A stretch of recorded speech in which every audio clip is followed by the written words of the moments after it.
MNS. आज मिलते हैं भूतपूर्व boxing champion turned criminal turned politician mica tension से। वो दिखाते हैं, हम चलाते हैं। वोट उन्हीं को दीजिए जो चला भी सकते हैं। आपका नाम माइका टेंशन क्यों पड़ा? हमको क्या पता, ऐसा सुनने में आया कि हम पैदा होते ही अपने मैया के लिए टेंशन बन गया था। वो कैसे? हम नर्स का पीछू पीछू उसका घर चला गया था, उसका पर्स छीनने के लिए। माइका टेंशन जी, आपको राजनीति में आने की प्रेरणा किससे मिली? अपने वकीलों से। उन्होंने हमको समझाया कि अगर जेल जाने से बचना चाहते हो तो राजनीति में जाओ। आपको उम्मीद है कि आप चुनाव जीत जाएंगे? अरे हम तो चुनाव जीते पड़े हैं। हमारे पास ऐसी ऐसी 60 बंदूकें हैं, जबकि विपक्षी के पास खाली 40 है। चुनाव तो हम जीते पड़े हैं, क्या बात कर रहे हो? माइका टेंशन जी, आपकी आइडियोलॉजी क्या है? आइडियोलॉजी, हम चाहते हैं कि हमारे कॉन्स्टिट्यूएंसी में बहुत विकास हो, लोग बहुत पैसा कमाएं, ताकि हम जैसा डकैत और मफिया लोग उनको जब पकड़ के ले जाएं तो वह खुद ही अपना पैसा दे के अपने आप को छुड़ा सके। माइका टेंशन जी, अगर पब्लिक ने आपको वोट नहीं दिया तो? क्या बात कर रहे हो, कहाँ नहीं देगी? हमको चिंता नहीं है, हम इधर उधर गोली गाड़ दूंगा। सुन लो लोटनपुर के वासियों, हमको मालूम है तुमको हमारी शक्ल पसंद नहीं है। अगले सोमवार को वोटिंग है, हमको वोट दे के जिताओ। हम वादा करता हूँ कि जीतने के बाद कभी अपनी मनहूस शक्ल तुमको नहीं दिखाऊंगा। अरे कौन इतना खतरनाक की तरह बात कर रहा है? तो लोटनपुर के वासियों, इनको जिताओ, अपनी टेंशन मिटाओ और शुरू की इनके लिए बैंड बजाओ। Our guests tonight are Ravi Deshpande and Sudha Chandran. But before I give a big round of applause to Sharuki and the Rubber Band.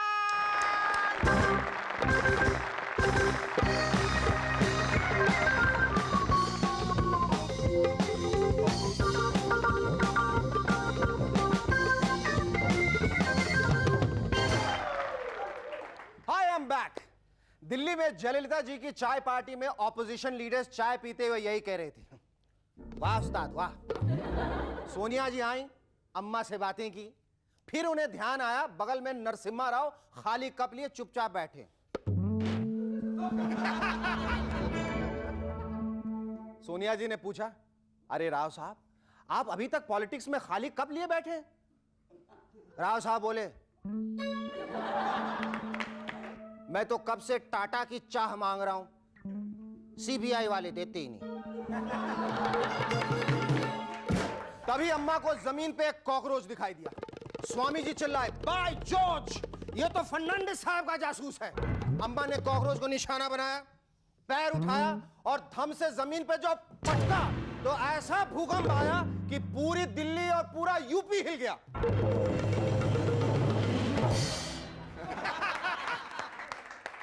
अम्मा की इस परफॉर्मेंस को देखकर रशिया ने प्रस्ताव रखा है कि नेटो का मुकाबला करने के लिए रशिया, चाइना और जयललिता मिलकर त्रिकोण बना लेते हैं। नेटो से जब भी युद्ध होगा, अमेरिका के बॉर्डर पर जयललिता जी को खड़ा कर देंगे, अम्मा गुस्से में पांव पटकेगी, फिर क्या 3 बार में अमेरिका साफ। कल मैं चैनल सर्व करते हुए जिस भी चैनल पे गया, वहां एक ही सीन दिखाई दिया, हस्बैंड वाइफ के बीच तनाव, झगड़ा, तू तड़ाक, तू मैं, ये वो कुट्टम कुटाई।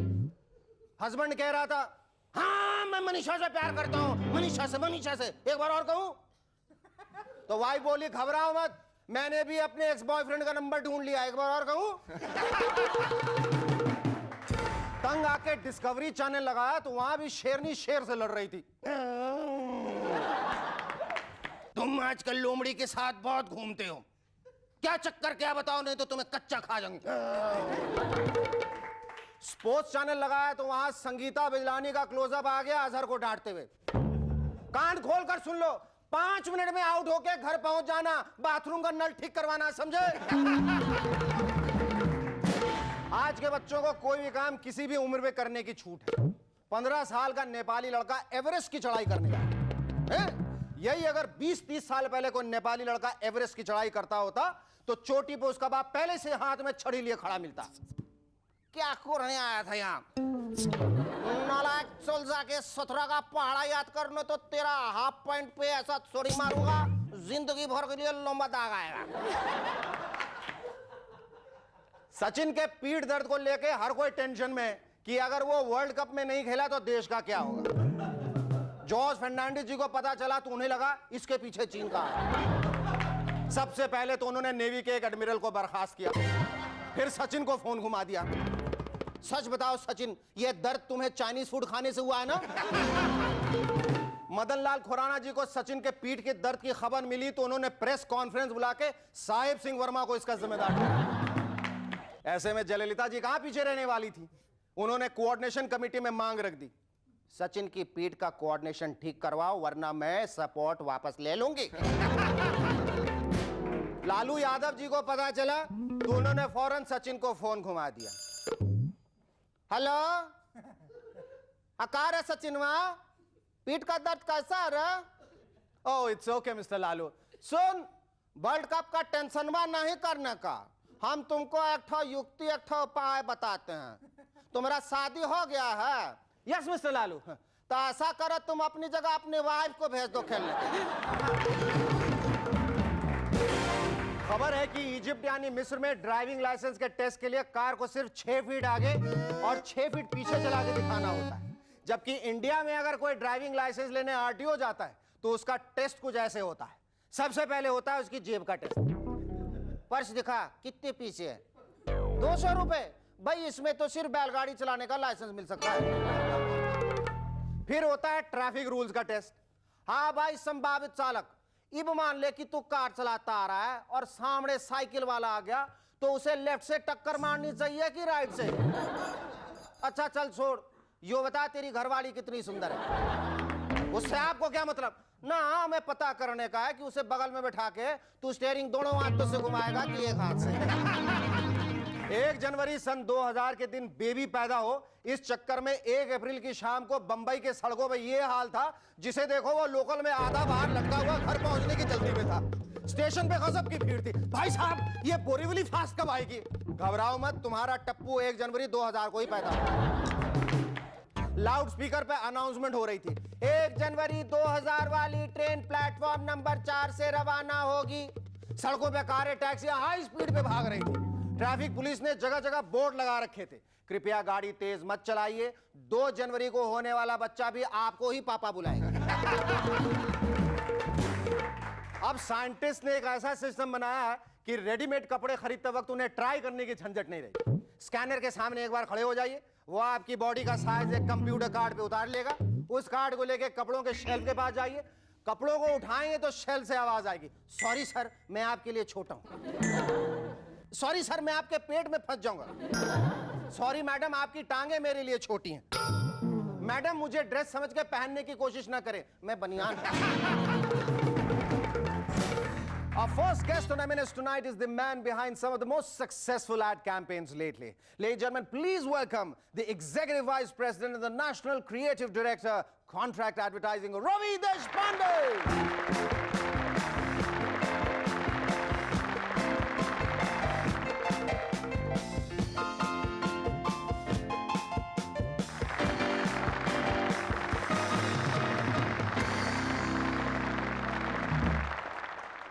Thanks for coming on the show, Ravi.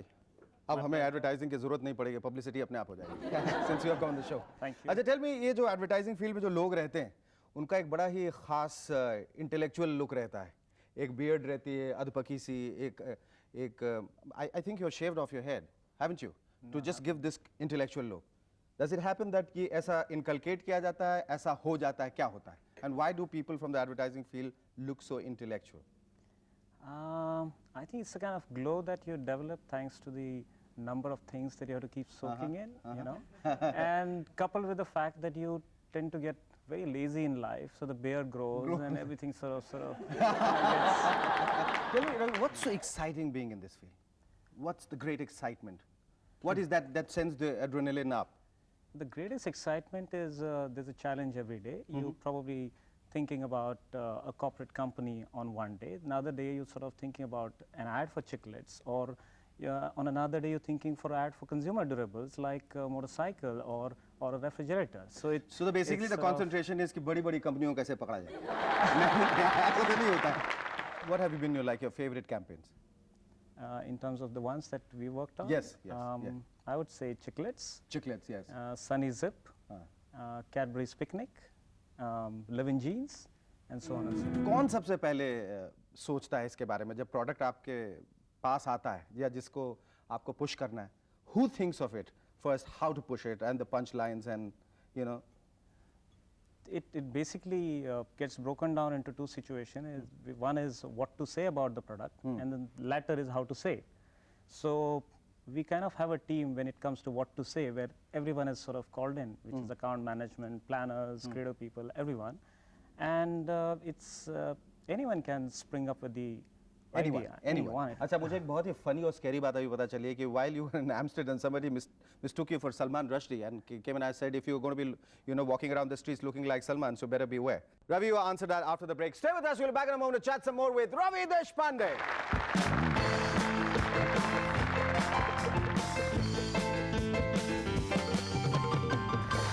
Hello and welcome back to M&S once again. Ravi हम लोग बात कर रहे थे कि इस एम्स्टर्डम में आपको किसी ने पहचाना और ऐसा लगा कि उसे कि आप सलमान हैं, सलमान रश्दी, सलमान खान नहीं. Fortunately. How did you react to that? It was strange. I was just walking around the street, and this guy calls me and says, "Listen, be careful, man. You look like Salman Rushdie. You might just get killed." so the next thing I asked him is, "Where's the barber shop?" I'll go and quickly shave it off. Talking about your Chiclet campaign, it's got the Campaign of the Year award. Yeah. इस साल मिला. How did you feel about it? Were you expecting it? आपको लगा था कि विश्वास था? I think when we finished the ad. Ravi Hindi में बात करें थोड़ा. Yeah. जब शूटिंग खत्म हो गई तब लगने लगा था कि ये अच्छी बन गई है ad.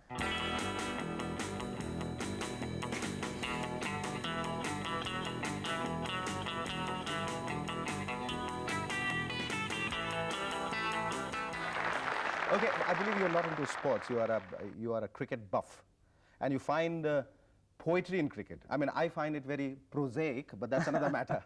But what exactly do you mean you find poetry? I mean, like, how do you view cricket? I think it actually has amazing power to sort of intrigue you with the moments that you end up with absorbing. And when you get into the nuances, a simple thing like someone drops catch, but then it kind of topples and after 2, 3, 4 attempts, he ends up with grabbing it. Even a simple moment like that can be absolutely brilliant to watch. And but ये क्या वजह है कि you are into cricket and viewing cricket, but you play tennis. आप cricket क्यों नहीं खेलते? Tennis मैं देखता हूँ. खेलते नहीं? टेबल टेनिस में खेलता हूँ. टेबल टेनिस खेलते हैं क्योंकि सबसे आसान गेम इसलिए. Absolutely. और घर में खेल सकते हैं. और घर में और किसी के साथ भी खेल सकते हैं. Absolutely. Thank you so much. Lovely talking to you. Our second guest on M&S tonight is a terrific actress and a dancer, and also one of my favorite co-stars. Ladies and gentlemen, please welcome Sudha Chandran.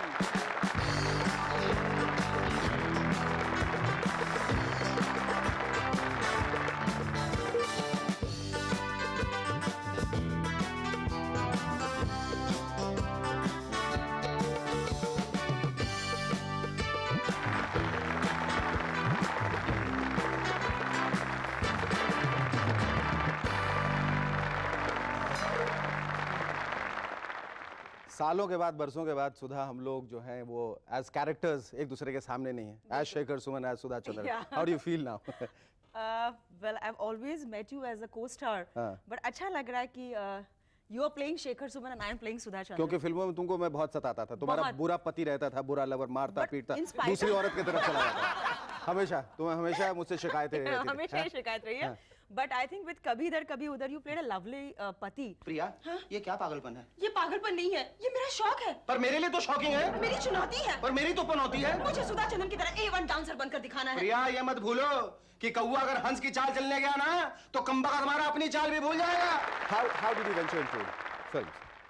Well, actually, तुम इतना अच्छा नाचती हो, तुम्हें तो मतलब बिल्कुल उसमें ही फोकस करके रहना चाहिए था, नहीं? तुम्हें ऐसा लगता actually है? focus तो डांस पे ही था, but I met the accident, जैसे सभी जानते हैं, and then I came into news with the artificial limb. Mr. Ramoji Rao read about me, फिर उन्होंने सोचा कि एक फिल्म बनाया जाए, and you played the hero. Yeah, I played the hero. You played and the hero of villain. Nachi The hero and the Paturi, villain, yes. जो मुझे बहुत सताया, मतलब इतना टॉर्चर किया मुझे, and eventually focus डांस से फिर फिल्मों में शिफ्ट हो गया. Then I think I did 6 films with you. Oh, yes. Yes. अगर थोड़ी देर और रह जाते तो हमारी जोड़ी जो राज कपूर नरगिस से, अमिताभ रेखा से और शाहरुख काजल से भी आगे बढ़ सकती थी, लेकिन हमारे करियर को सैबोटाज कर दिया गया. तो फिर जब ये टेलीविजन मतलब द ईरा स्टार्टेड, तो अच्छा लगा बिकॉज एक ट्रेजेडी इमेज को निकाल के एक at least I was able to fit into a comedy bill, and I think I must thank you for that because timing तुमने मुझे सिखाया, एक्टिंग मुझे सिखाया, डायलॉग डिलीवरी सिखाया, हिंदी सुधार लिया और बदले में सब कुछ खो दिया. अब मुझे कुछ नहीं आता है, इसलिए ये कटघरे के पीछे बैठ के बकवास करता रहता हूँ. अच्छा, you worked in Telugu films and the South Indian films as well. Yes, I started my career with Telugu. Mayuri was made in Telugu. उसके बाद मैंने I did about 7-8 Tamil films, Malayalam, अब मैं गुजराती फिल्में कर रही हूँ, बंगाली मैंने की. अच्छा, तुम्हारा जो second innings था television का, we'll talk about that after the break. Stay with us, we'll be back in a moment to chat some more with Sudha Chandran.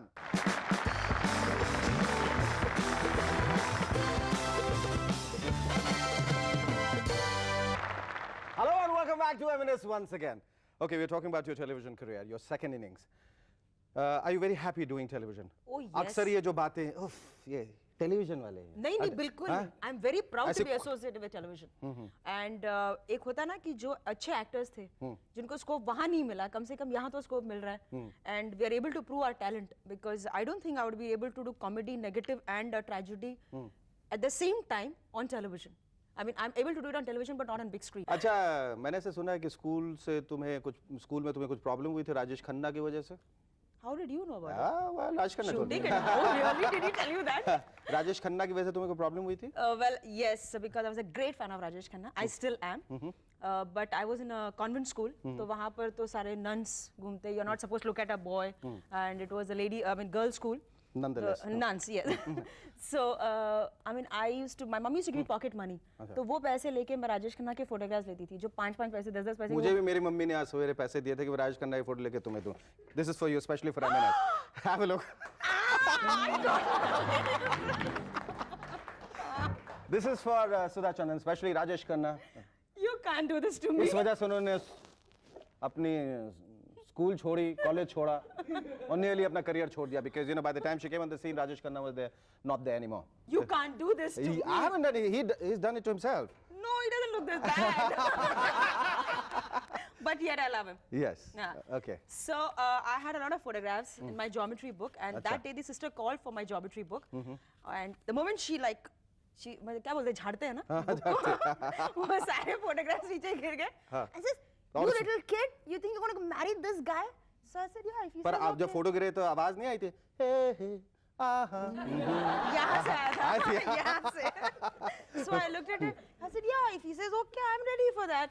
She said, you stupid idiot, concentrate on your education, try to become something great, don't run behind this guy. And then when I met him at Mehboob, and I told Deena Pathak, we were shooting for Nachi Mayuri, तो मैंने उनसे request की, मैंने कहा please मैं काका जी से मिलना चाहती हूँ. And I went, I said, sir, I'm a great fan of yours. And he gave me that coy look, and I said, oh shit. मुझे उन्होंने कहा कि मुझे पहले क्यों नहीं बताया सुधा. अच्छा. Thank you, Sudha. Love you चाहूँगी. मशहूर जादूगर पीसी सरकार जूनियर ने यह दावा किया है कि वो अपने जादू से ताजमहल को 1 महीने के अंदर गायब कर सकते हैं. जब यह खबर लालू जी ने सुनी तो बोले, ए रबड़ी, जरा पूछो तो पीसी सरकारवा से कि बीजेपी हेडक्वार्टर गायब करने में कितना टाइम लगेगा. जब वाजपेयी जी ने यह खबर सुनी तो बोले, जॉर्ज, जरा पीसी से पूछो कि पूरा बिहार गायब करने में कितना टाइम लगेगा.